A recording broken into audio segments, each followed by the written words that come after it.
Ang kanyang kanang kamay ay namangha sa inasal ng kanyang guro dahil maliwanag na may mali.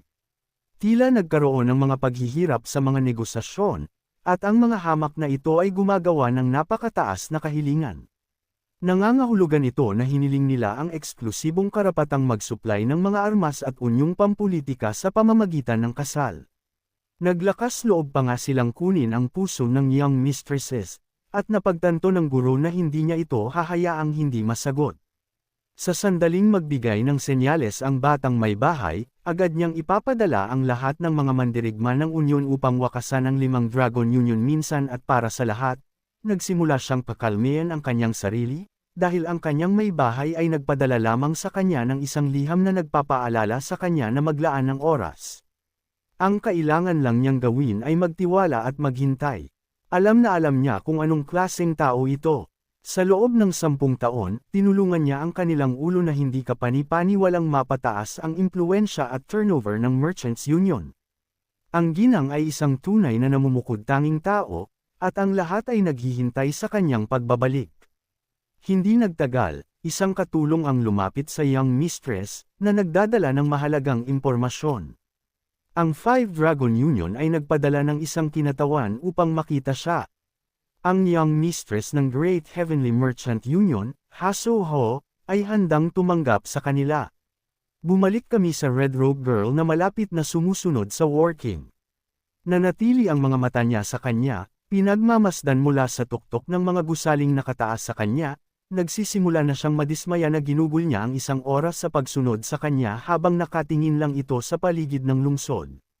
Inaasahan niyang pupunta siya sa isang mahalagang lugar, ngunit tila nagkamali siya sa lalong madaling panahon.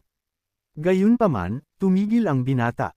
Lumingon siya at agad na bumagsak ang kanyang mga mata sa pinagtatagwan ng ginang. Mabilis siyang nawala sa lugar na iyon, ngunit napagtanto ng binata na pinagmamasdan siya nito.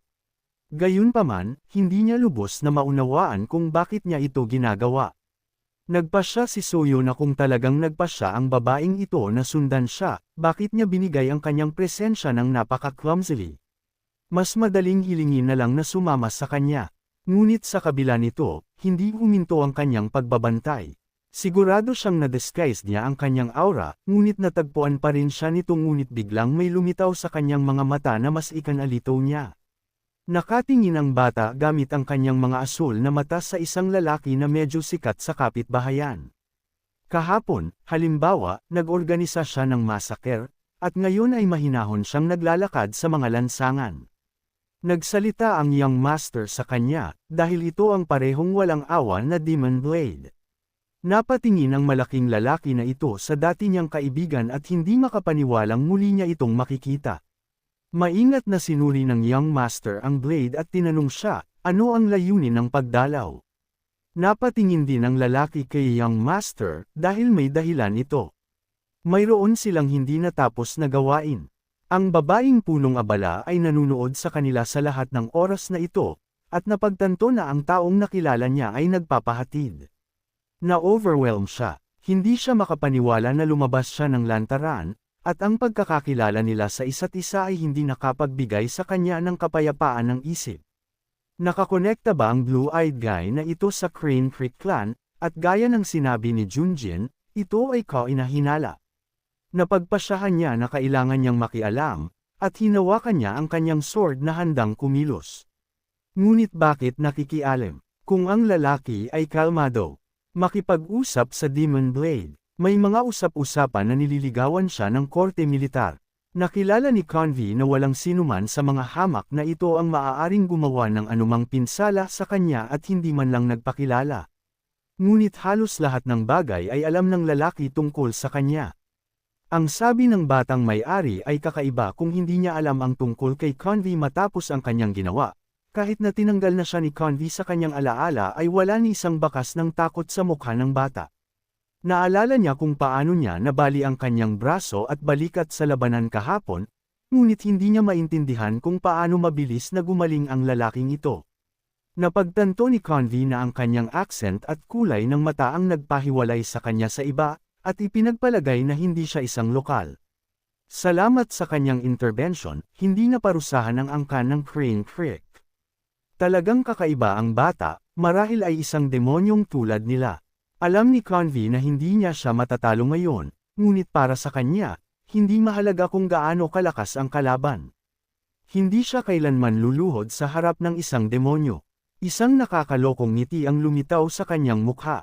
Umagang-umaga ay nangangati na ang kanyang mga kamay na salubungin, parang pakiramdam niya ay sasalubungin niya ito. Inilabas niya ang kanyang kutsilyo mula sa kaluban nito, hindi makayanan ang pag-iisip ng kalaban ng dinastiyang Ming na lumalakad ng malaya. Isang hindi kapani-paniwalang kapangyarihan ng Bamalot sa lahat ng nasa paligid niya. Ang taong ito ay malapit ng sirain ang demonyo. Habang tinitingnan niya ang kanyang kalaban, napagtanto niya na karapat-dapat siyang mamatay, at ano pa ang mas maganda kaysa sa pagsira sa kanyang kaaway. Noong Huwebes ng umaga, lumitaw ang isang batang babae nang wala sa oras na naghahabol laban sa Blade of the Lord. She couldn't believe that he was acting on his own, drawing conclusion based only on what he knew.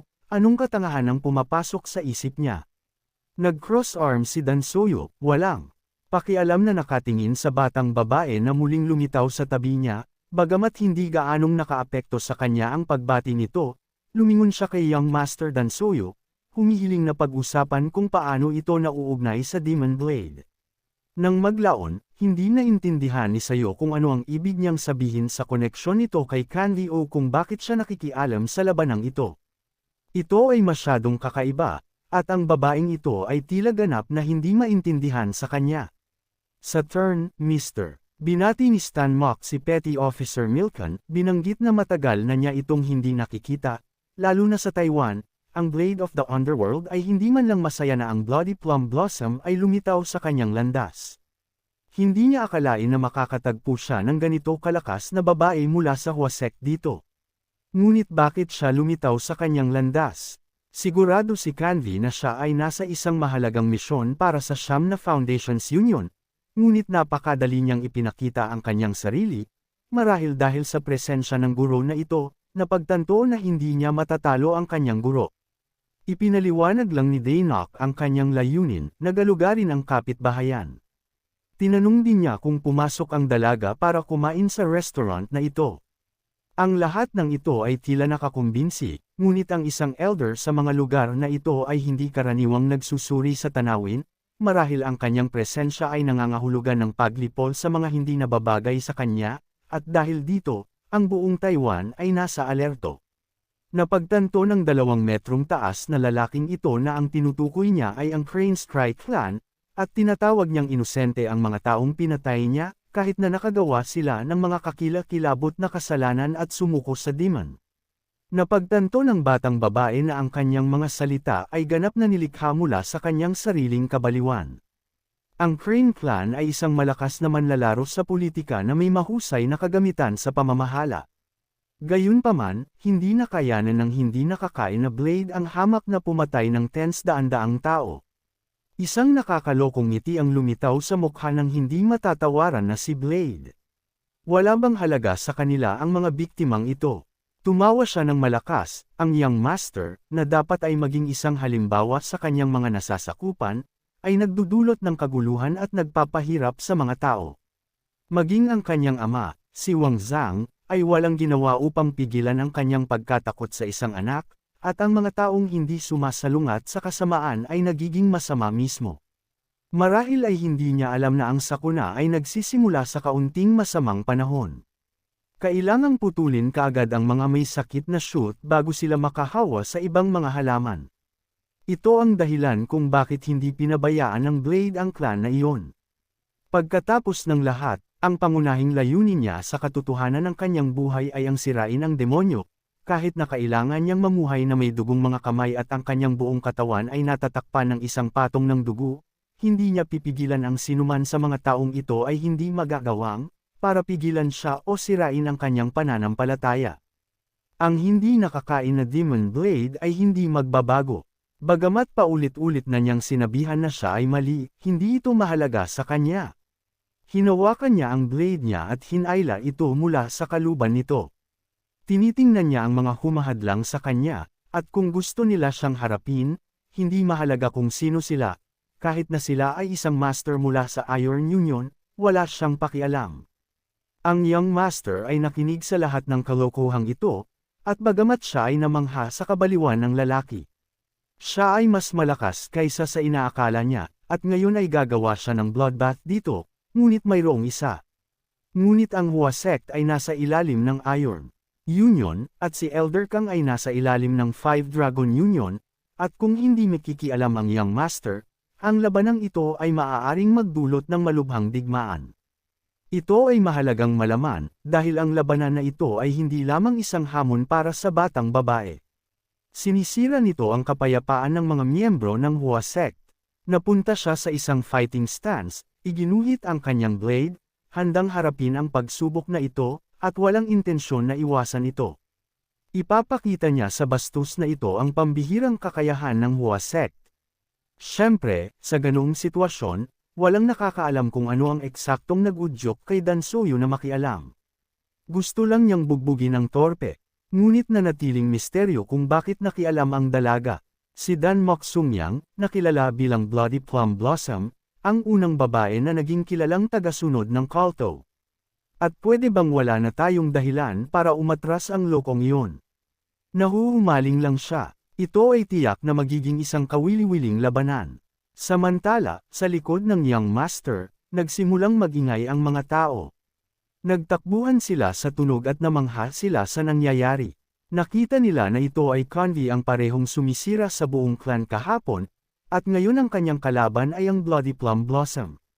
Ito ay isang bagay na hindi kapanipaniwala, at lahat sila ay dumating upang makita ito. Siyempre, ito ay kagiliw-giliw na panoorin, ngunit ang karamihan ng mga nanunood ay napakalaki na ang mga taong ito ay maaaring masaktan ng hindi inaasahan, ang babaeng punong abala, mga kinatawan at mga tagapayo ay naghahanap sa kanya buong umaga. Siya ay nawala at walang sinabi, kahit na siya ay binigyan ng babala. Habang naglalakad sila sa mga kalye, napansin nila ang napakaraming tao na nag-iingay. Habang tinatahak nila ang karamihan, napansin nilang may nakatayo sa pinakagitna. Ito ay ang may bahay at ang hindi nakakain na Demon Blade. Hindi sila makapaniwala sa kanilang mga mata. Lalaban ba ang batang may bahay, at sa tabi ng lalaking ito, Convy, ito ay hindi kapanipaniwala. Nagmadali ang mga lalaki upang tulungan siya, dahil hindi ito bahagi ng kanilang mga plano. Hindi nagsimula ang laban hanggang sa pumagitna ang mga katulong ng mistresses sa karamihan. Sa sandaling iyon, napagtanto ni Convy na oras na upang salakayin ang ginang. Napagtanto na nagsimula na ang labanan ng may sumipol sa kanilang larangan ng digmaan. Umikot sa hangin ang blade ni Elder Connie, direktang itinuro ang ginang na si Blood, ngunit nanatiling mapagbantay ang kanyang sword, kumikilos ng walang pagkaantala. Sa isang ipoy-po ng martial dance, tinatawid nila ang kanilang mga espada, at tila lalong tumitindi ang labanan. Kung ang Blood Butchers ay makialam at tumulong sa kanilang may bahay, ang sitwasyon ay mawawala sa kamay. Humakbang ang bata para pigilan sila. Hinawakan niya ang kamay ng young mistresses kung saan hawak nito ang sword. Inilagay din niya ang kanyang kabilang kamay sa convivid na pinipigilan silang dalawa ng bahagyang paggalaw ng kanyang mga kamay, mahusay niyang kinokontrol ang kanilang mga chakra at pinipigilan ang kanilang powers ng walang anumang pagsisikap. Matapos ang maniobra na ito, lahat ay nagpipigil ng hininga at nanginginig dahil nagawang pigilan ng bastos na ito ang mga ganitong makapangyarihang pag-atake mula sa dalawa sa pinakamalakas na masters na may bahagyang paggalaw. Wala siyang pakialam sa iisipin ng mga tao. Nilinggan niya ang dalawang manlalaban na ito na naiinip na sa lahat sa kanilang mga kalokohan. Ang isa sa kanila ay tinaguri ang pinakamalakas na martial artist sa buong mundo, ngunit napakadali niyang ma-provoke. At ang mga taong nagtipon-tipon upang alamin kung ano ang nangyayari ay malamang na masaktan kapag nagsimula silang mag-away. Tiningnan din niya ang isa sa 5 strongest warriors, tiyak na siya ay isang matigas na tao, ngunit siya ay nagpasya na labanan ng isa na gumawa ng siyam na foundation at 5 dragons labanan, ang dalawang great alliances ay hindi magkaroon ng isang mutual understanding ang kanyang punto ng view masindak Convy, na nakatayo sa harap niya. Ito ang kauna-unahang pagkakataon sa kanyang buhay na ang mandirigma na ito ay nakadama ng gayong maimpluwensyang puwersa, pero sa isip niya, desidido siyang huwag sumuko, hinding-hindi siya pwedeng sumuko, At tulad ng isang galit na tao, siya ay sumigaw sa tuktok ng kanyang mga baga, ibinuhos niya sa kamay niya ang lahat ng galit niya para gumalaw ito, kahit papaano, tumingin sa kanya ang young master. Nananatiling kalmado ang kanyang asul na mga mata hanggang sa magsimulang mag-stand out ang bastos.